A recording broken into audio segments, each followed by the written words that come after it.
I slept in my box truck queue for what was probably the last time last night. Today I'm working on trying to get my kitties onto a lease with one of my friends so that they will be safe and warm while I figure things out. And as I'm sitting here, kind of heartbroken over the fact that I won't be living in a box truck anymore, even though the whole point of this is to get me into a more stable foundation, like a home, it made me realize that this is why most people will not go through with change. Every part of me right now is absolutely terrified at the thought of getting rid of this. Because yeah, it leaks and it has electrical issues and I don't really have any utilities that make it livable to be in here, but it's mine.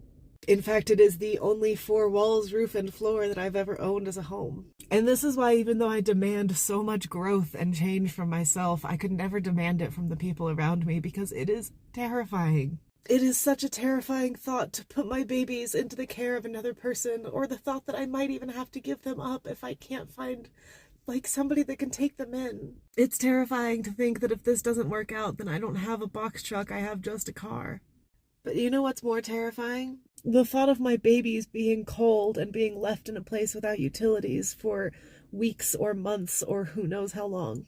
It's terrifying to think that if I keep making the choices I'm making right now, I'm going to be living in a box truck on my land with no utilities forever. Change is scary, but stagnancy is more scary.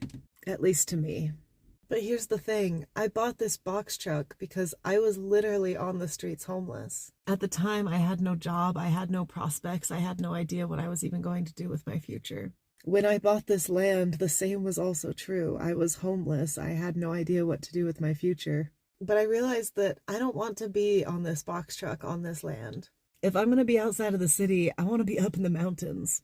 And if I'm going to be in the city, I'm going to be in the city. And I no longer want to worry about my survival. I want to participate enough in the system so that I can have an actual home.